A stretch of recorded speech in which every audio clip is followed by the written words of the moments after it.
Sometimes the beginning of something is so exciting to me and the end of something is so exciting to me that it's harder to get excited about the middle of it. And particularly that's true when I do Wednesday night Bible studies, because you've probably figured this out if you've been here very long. I don't teach or preach or speak on Wednesday night like I do on Sunday. On Wednesdays, I almost always, 95 to 99% of the time, do expository teaching. I take a book or a character and do expository straight through the Word, because I think that's what mature Christians need and should do. And so I've enjoyed, we started way back at the beginning of the year, the book of 1 John, and now we've only got 2 weeks left. That is tonight on the book of 2 John, and next week we'll tackle the book of 3 John. And I don't know how much you know about John, but John wrote his entire gospel, the Matthew, Mark, Luke, John, based around 7 miracles of Jesus. 7 miracles, 7 signs of Jesus.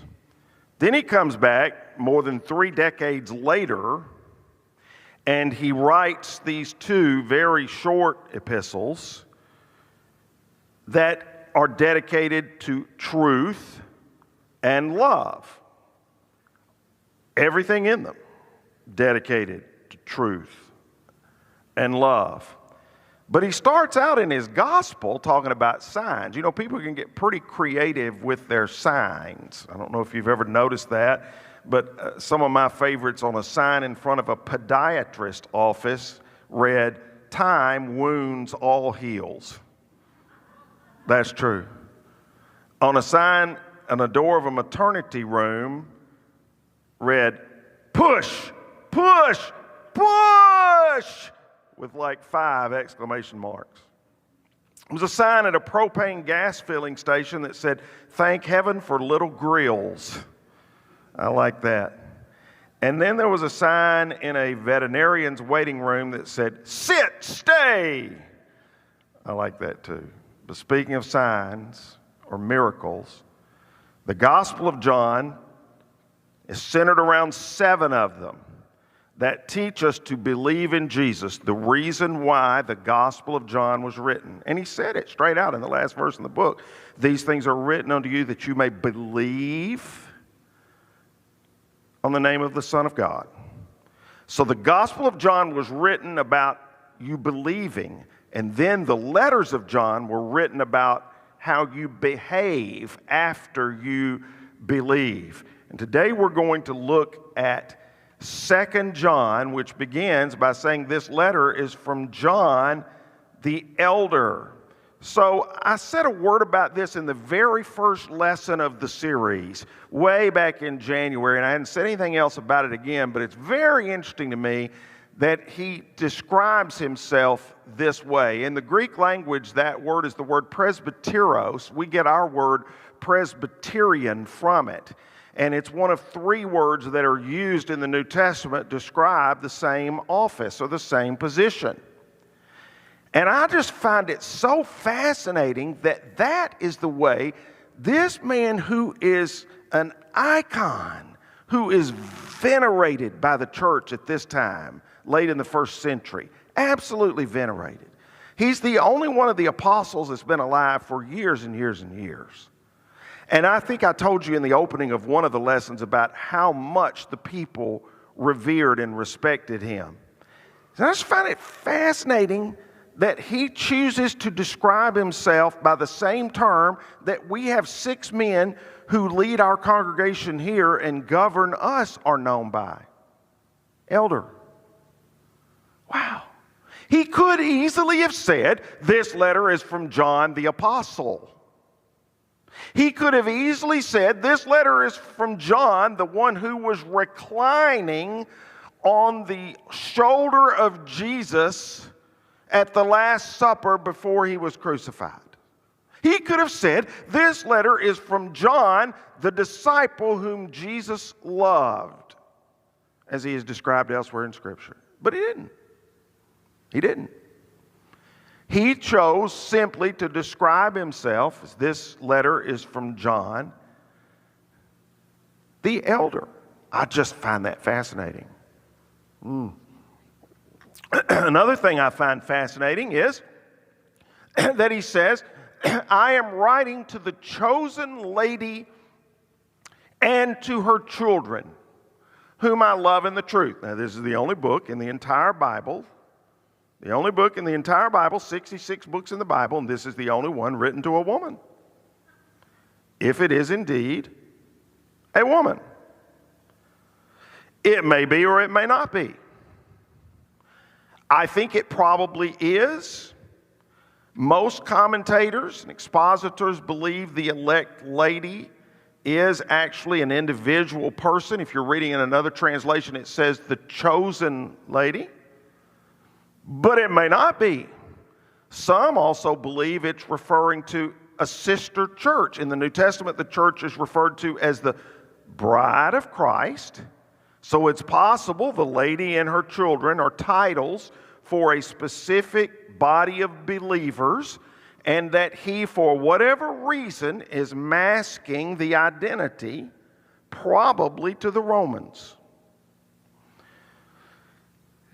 Now, I think it's more probable that he has a specific person in mind, and he didn't name her because he wrote in a time of severe persecution, and he didn't want to help the enemies of Christianity target anyone specifically.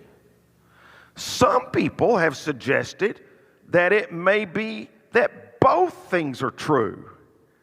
That he was writing to a woman, a specific lady, but that she represented a church and her children represented the members in that church that had been converted, taught, and grown as disciples.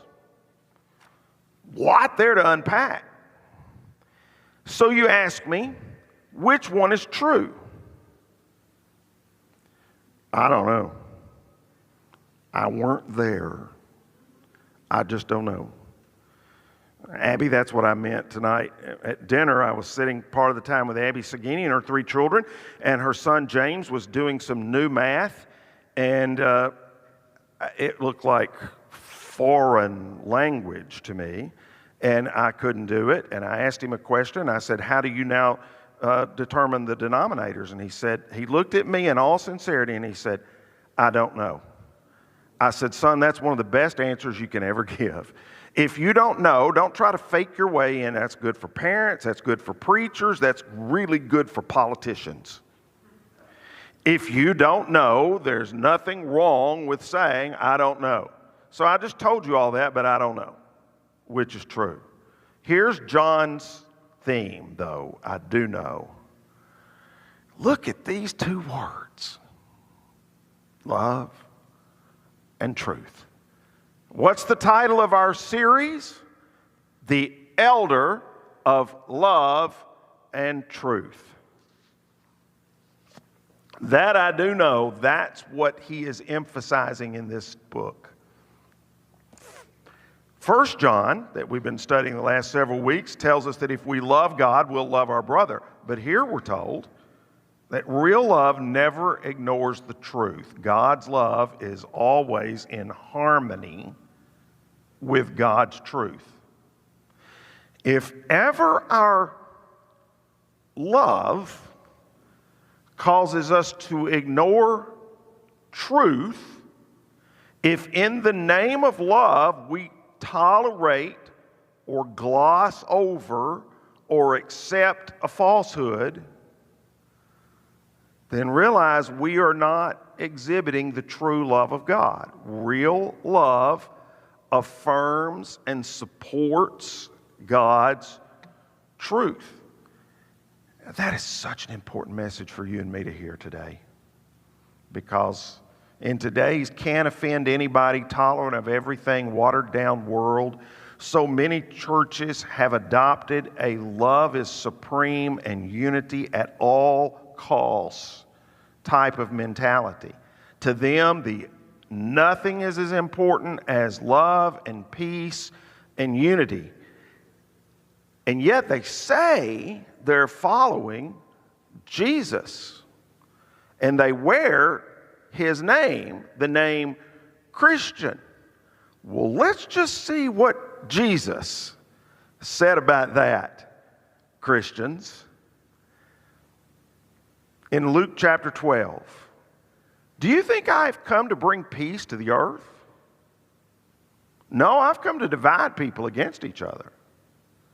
From now on, families will be split apart, 3 in favor of me and 2 against, or 2 in favor of me and 3 against. Father will be divided against son, and son against father, and mother against daughter, and daughter against mother, and mother-in-law against daughter-in-law, and daughter-in-law against mother-in-law. Wow! You understand what's being said there? It's certainly not tolerate anything and everything words. Jesus said, some people are going to be offended by the truth. Some people are going to be offended by what the Word says and by truth. Jesus came to confront us with the truth about God and life and us, and we're forced to make decisions that put us at odds with people who choose the opposite. Jesus said he would draw a line in the sand right here on the subject of truth. So to insist, look, I'm all for unity. I've been here 38 years. We've never even come close to having a division here, any kind of division. You know how often I've preached unity and how much we've worked for and impacted on unity. But to insist on unity at all costs glosses over the reality of God's objective truth. It's not love or truth, it's love and truth. I heard a story one time about a preacher who called the kids to the front of the church for a children's sermon, and he was teaching on unity, and he said, boys and girls, God wants all of us to be one. He wants us to have unity. And a little 4-year-old boy raised his hand and shouted out, yeah, but I don't want to be one. I want to be 5. The truth is, not everybody wants to be one. And the truth is, not all people are one. To suggest that Christians and Muslims and Hindus and atheists and Mormons should just forget their differences, act like they don't matter, and love one another as brothers is ridiculous. We can love one another as humans, but we can't love one another as brothers. As Christians, we should love all people and seek to lead them to Jesus, but for us to embrace them as family is to deny the simple truth that God loves us and defines us himself as either his children or not. So let's pull this passage apart and see exactly what it says. The first thing I think this passage is going to teach us is that real love will never deny God's truth. And to suggest it really doesn't matter what you believe, that doctrine is irrelevant, that all that should matter to us is love, is total naivete about what the Bible actually teaches. The notion that truth is irrelevant is straight from the pit of hell. Your doctrine will determine your destiny. It does matter what you believe. Having love and having faith is not enough. The real question is, can the object of your love save you? Just because a baby can suck a bottle is no guarantee he or she will grow up healthy. It depends on the contents of that bottle.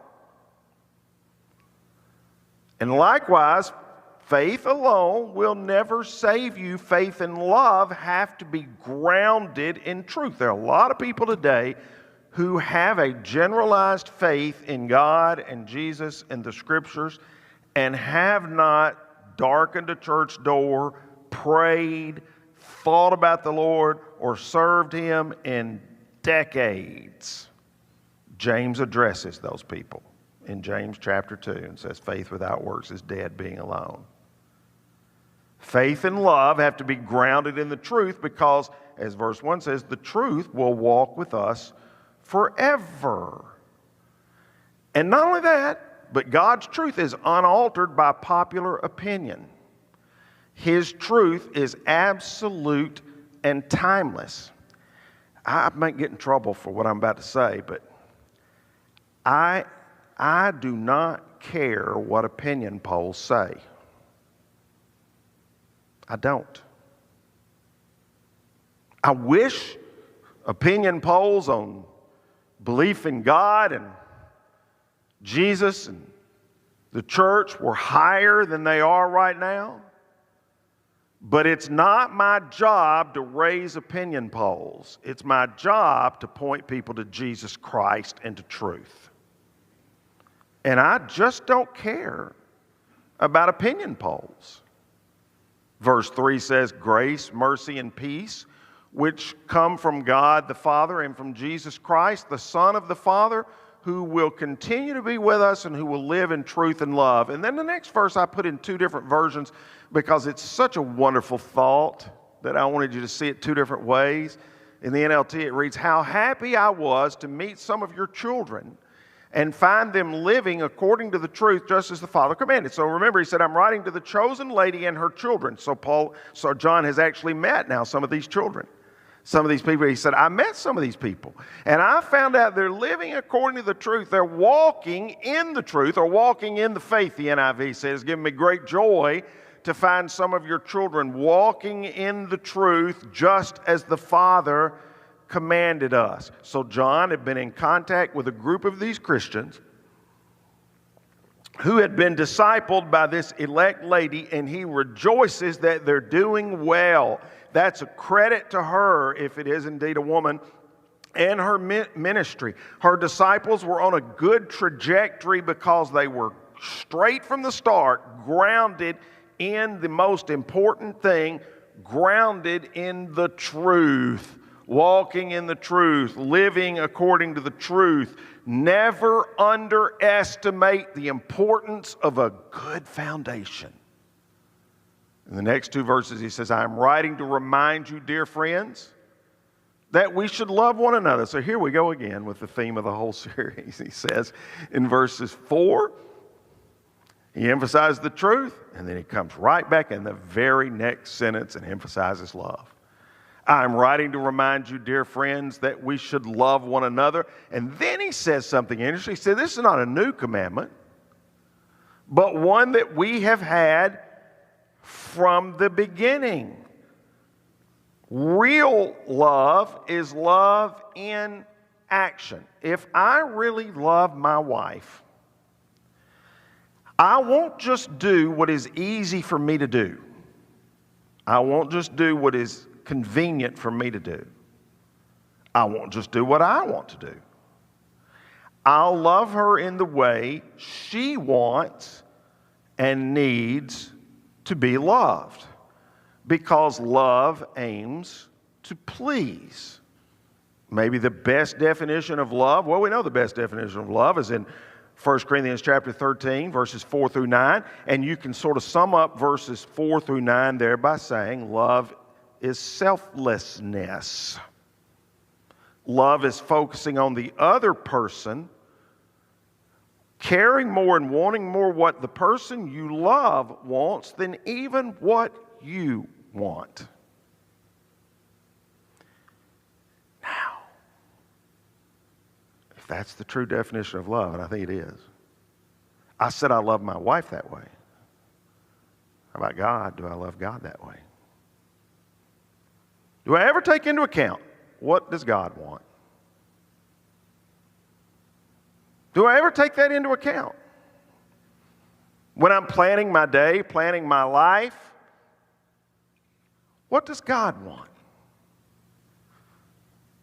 Selflessness toward God. That should be our attitude toward God. Anybody can mouth the words they love God, or anybody can sing, "Oh, how I love Jesus," but a real love for God does what He commands. And then John is asserting that's not anything new. That's not anything new.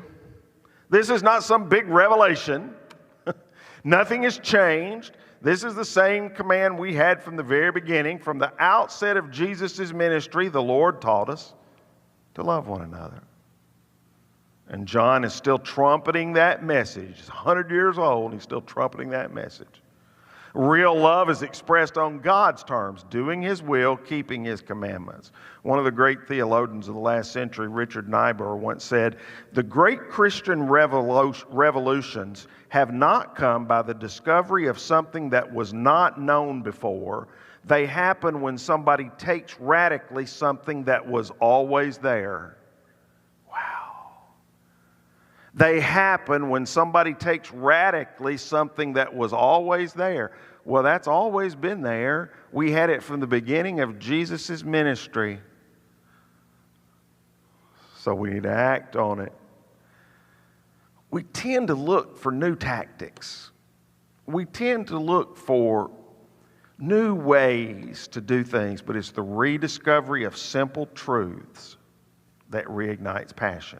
We don't need a new commandment. We need to move out of our comfort zones and put love into action, real love, and then watch it change the world. Because love means doing what God has commanded us.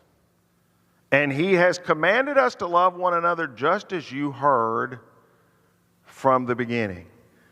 So love is measured not by how we feel, but by what we do. Now that's different from the world today. It just is.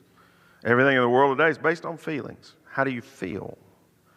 I do a lot of things at home, my wife, my children, my grandchildren, at work, here at church, and even in my community, and in my work with ECS and other areas of work. I do a lot of things that I don't necessarily want to do, feel like doing. But love is not measured by how we feel, but by how we act, by what we do. Verse 7 says, "And I say this because many deceivers have gone out into the world. They deny that Jesus Christ came in a real body. Such a person is a deceiver and an antichrist."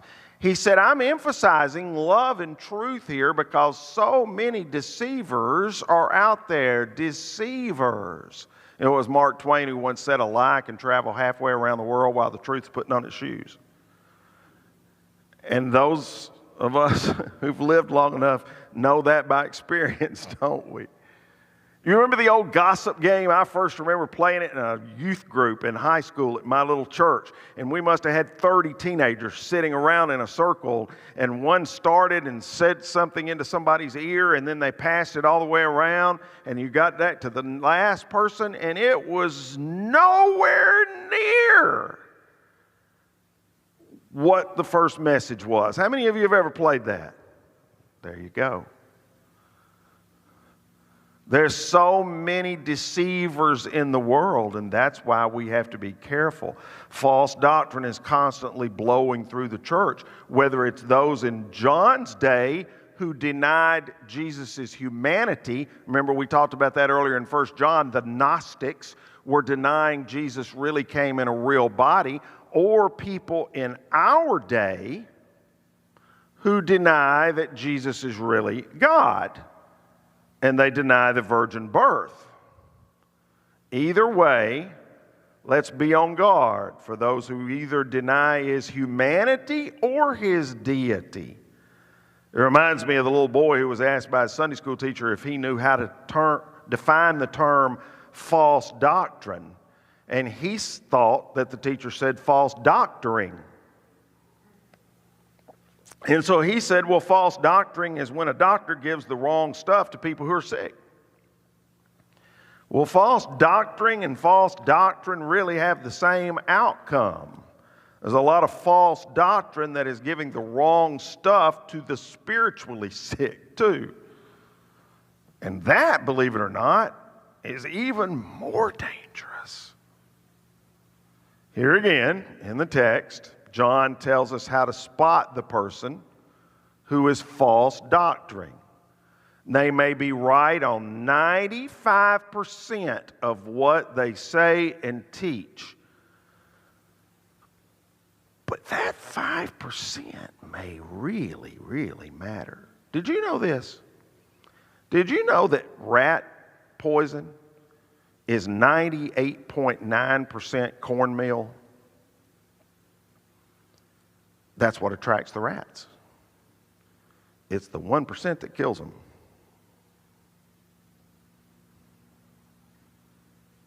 Same thing can be true spiritually. Now remember, here specifically in these letters, John is battling the heresy of Gnosticism, a system of belief that denied Jesus' humanity. Today, most false teachers deny Jesus' deity. Both are wrong. Jesus revealed himself as the true God-man, both fully man and fully God. So watch out that you do not lose what we have worked so hard to achieve, verse 8 says. Be diligent so that you receive your full reward. John had worked for years to lay a solid foundation of right teaching in the church of his day.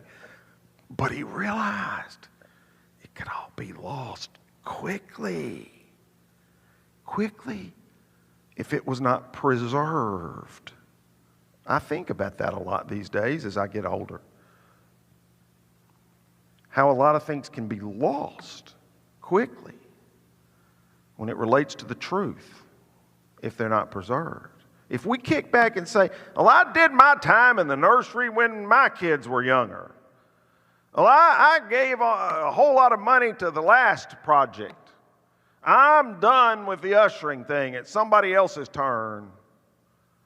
I've been involved in the church. Now I deserve just a little time off. I don't want to drive all the way to church just to teach some little children. Well, somebody has to. Somebody has to. If we all just pass the buck, we can lose what we worked so hard for and what took so long to build. It's been said no snowflake in an avalanche feels responsible. That's why we all have to own the personal part that God has called each of us to play in the body of Christ, in the family of God. And the next verse says, anyone who wanders away from this teaching has no relationship with God. That's why it's so crucial that we have the right belief about Jesus, because if you're not right about Jesus, you can't be right with God. Jesus is the means by which God has chosen to redeem the world to himself. He is the one bridge between man and God.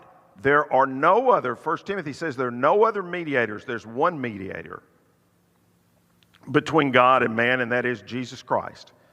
And there's no other option there. But anyone who remains in the teaching of Christ has a relationship with both the Father and the Son. Does anybody know what that is? Shout it out if you know. That is the Danyang Kunshan Grand Bridge in China. That is the world's longest bridge, and that's just the best view I could get of it. It's on the Beijing to Shanghai freeway. Its length is 540,682 feet. So since you probably can't do that quickly in your head, let me just tell you that bridge over water is more than 102 miles long. Can you imagine what it would have been like to build that thing? More than 102 miles long over water. Yet it's not really the longest bridge. The longest bridge of all is the bridge that connects sinful man to holy God. And that's Jesus. Fills the biggest gap of all. The enormous gap that's been caused by our sin, and that's why it's so important that what we believe about Jesus and how we practice what we believe is so valuable. And he ends by saying, if anyone comes to your meeting and does not teach the truth about Christ, don't invite that person into your home or give any kind of encouragement. Anyone who encourages such people becomes a partner in their evil work. Now, I've heard preachers, and maybe I don't think I've ever said this, but it could be me too, who have made the mistake of saying this means don't ever invite somebody. For instance, don't ever invite a Mormon who doesn't believe the same thing you believe about Jesus, or a Jehovah's Witness who doesn't believe the same thing we believe about Jesus and about God into your home. And I don't think that's what this means. This is a first century setting of a home church, probably with this elect or chosen lady, a group of relatively small number of Christians. And what he's saying here is don't invite a teacher, a false teacher, like one we're going to read about next week. His name was Diotrephes in the third letter of John. Don't invite them in and welcome them. You're inviting their teaching. I don't think that's the same thing. I don't think that's the same thing as the Mormon or Jehovah's Witness who's walking around your neighborhood knocking on your door. In fact, I always used to love it when they'd knock on my door. I had a lot to ask them. And usually they didn't stay very long with me. So I heard a funny story one time about a woman who was a faithful member of her church, and one Saturday afternoon, 2 Jehovah's Witnesses showed up at her front door, and it was a well-dressed man and woman who asked if they could come in, and she invited him in, and they found out she was a believer, and they began to ask her a lot of tough Bible questions that she didn't know the answer to, and she hadn't really studied before. I mean, they asked her where the word Trinity was found in the Bible. That's a big one with them. And they asked her if she knew God's real name, and she became very flustered by the time they left, but it bothered her. It stayed on her conscience. So she complained to one of her friends, and her friend said, I can tell you how to not have that happen again. I can tell you exactly what you should do. The Jehovah's Witnesses don't believe in saying pledge allegiance to the flag, and they don't believe in donating blood, and they don't even believe in celebrating Christmas, so make them do those things, and they won't ever come back. So she was ready. She was ready for their next visit. Sure enough, 2 or 3 weeks later, another young couple, a different man and woman, showed up at her front door and rang the doorbell. She opened the door, and before they could say a word, she pulled them into her house where she had a flag on the wall, and she made them say the Pledge of Allegiance. And all 3 of them said the Pledge of Allegiance together. And then she pulled out some donor cards for them to give blood, and she said, I want you to sign these donor cards so people who need blood, they can get the blood, and they signed the donor cards. And then she opened a closet where she had a miniature Christmas tree, and she drug that Christmas tree out and said, let's all sing Joy to the World, the Lord has come. And so they all did that, and she said, now, what do you have to say about that? And they said, we're the new neighbors next door. We just wanted to borrow some iced tea. I don't believe this verse means never be kind to anybody and turn away everybody that asks a religious question at your door. The Bible teaches we should show kindness to strangers. So John was warning these people not to give false prophets a platform to spread their false doctrine. And that's why over these many years, I have never invited a person here to speak that I did not know them or have heard of them or had checked them out carefully and knew about them. Just hidden. We've had dozens and dozens and dozens of speakers, but I either knew them personally or had checked them out very well, because I think that's what this passage is teaching, not somebody who might just come to your door. And then we get to the last salutation. I have much more to say to you, but I want to do it with paper and ink. For I hope to visit you soon and talk with you face to face. Then our joy will be complete. Greetings from the children of your sister, chosen by God. Those two verses are how he concludes this second letter. And that's why these letters are so short and to the point, because he was planning to visit with them soon. And everybody knows face-to-face communication is better than letter communication. I've made some brutal mistakes in letters, emails, and texts. I don't like to communicate that way if face-to-face is an option, because people can't see your heart in a text or an email. They can't see your body movement, your body language. They can't hear your inflection. They can't see the smile on your face. It's just greatly different. And so he says, I want to say a whole lot more to you, but I know I'm coming soon, so I'll say whatever else I have to say to you to your face.